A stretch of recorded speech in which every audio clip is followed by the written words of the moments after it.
Considerado por Hume o seu melhor escrito, o livro Investigações sobre os Princípios da Moral, de 1751, constitui uma refundição do livro 2 da sua obra chamada Tratado da Natureza Humana. O autor toma parte do debate suscitado por Hobbes, que afirma que a natureza humana é regida pelo egoísmo, pelo interesse, e que a distinção entre bem e mal resulta de uma convenção social. Contra Hobbes, há duas tradições que afirmam a existência de uma moral natural, mas se opõem sobre a questão do fundamento da moral. De um lado, nós temos os racionalistas, em que a moral se deduz do simples raciocínio. E de outro lado, nós temos o sentimentalismo, que diz que a moral provém do sentimento. O sentimento moral é o sentimento de dor ou prazer, independente do nosso interesse. Esse conceito apropriado da tradição sentimentalista é utilizado por Hume para negar a moral do egoísmo.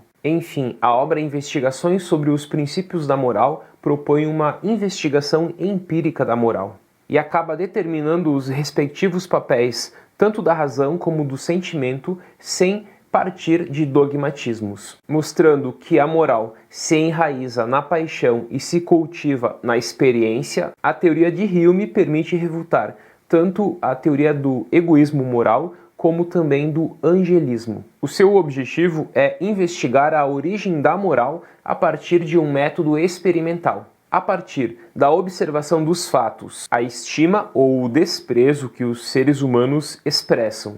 Hume estabelece um catálogo das virtudes para analisar os seus princípios gerais. Analisarei agora 3 pontos da obra Investigações de Hume. O primeiro ponto fala que a moral não se baseia na razão. A moral que guia a nossa conduta a partir da distinção entre o bem e o mal, o justo e o injusto, o certo e o errado, não se baseia, segundo Hume, no exercício da razão. Para Hume, a razão é uma paixão calma que permite deduzir os fatos a partir de princípios gerais. Portanto, ele não segue aqui a tradição clássica que faz da razão uma faculdade oposta à afetividade, mas para Hume a razão deriva da afetividade. Assim, a argumentação racional não pode decidir sobre o valor de um ato, nem motivar o nosso comportamento. São os sentimentos de prazer e dor que suscitam em nós as virtudes, ou mesmo a condenação do vício.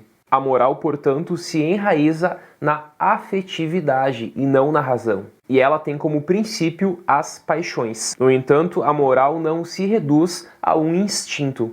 O sentimento moral tem necessidade de ser esclarecido e aperfeiçoado a partir da análise da razão. E neste ponto, Hume faz uma distinção entre as virtudes naturais e artificiais. Naturais, a benevolência, e artificiais, a justiça. Como segundo ponto, destaco o sentimento de benevolência como a origem da moral. A primeira qualidade universalmente aprovada pelos seres humanos é a benevolência, que segundo Hume é a generosa solicitude com os nossos semelhantes. Trata-se, portanto, de uma virtude natural, de uma disposição afetiva inscrita na natureza do ser humano, que o torna capaz de uma simpatia geral para com a humanidade, inspirando assim aos seres humanos atitudes altruístas. O termo simpatia aqui é central no pensamento moral de Hume. Simpatia, para Hume, hoje significa compaixão, empatia. Em suas palavras, ele diz o seguinte: simpatia é o princípio de comunicação dos sentimentos ou das paixões de um indivíduo a um outro, que varia segundo as circunstâncias. Parcial por natureza, isto é, limitado aos próximos, a simpatia pode estender-se graças às regras de justiça. Oposto ao egoísmo, a benevolência mostra que o ser humano não age apenas por amor a si mesmo. E isso permite refutar o pessimismo antropológico de Hobbes e reforçar assim a hipótese de um sentimento moral, mostrando que ele tira a sua origem desta paixão. Como terceiro e último ponto, destaco agora o conceito de justiça como uma virtude artificial. Hume define a justiça da seguinte forma: é o respeito pelas posses e pelos bens de outrem. Diferentemente da benevolência, a justiça não provém da natureza humana. É sim um artifício inventado pelos seres humanos, Se por um lado a benevolência provém da natureza humana, a justiça é algo artificial, é criado pelos seres humanos. E a sua finalidade é a superação dos inconvenientes das condições naturais dos seres humanos. Ela não corresponde assim a uma ficção poética de uma era do ouro harmoniosa, nem mesmo a ficção do estado de natureza de Hobbes. Para Hobbes, o estado de natureza era um estado de guerra permanente, onde o homem era lobo do homem. Portanto, aqui nós temos como palavra-chave do estado de natureza de Hobbes o medo, o egoísmo. Compreendendo pela experiência e pela reflexão as vantagens de uma vida social, de uma vida fora de um estado de natureza, os seres humanos acabam concordando com as regras de justiça que tornam a vida social possível.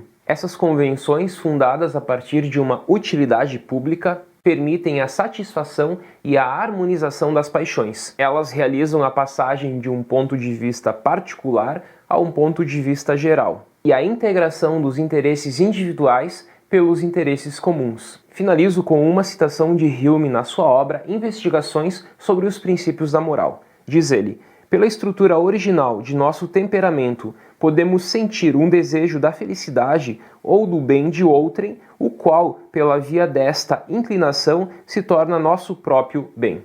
Até mais.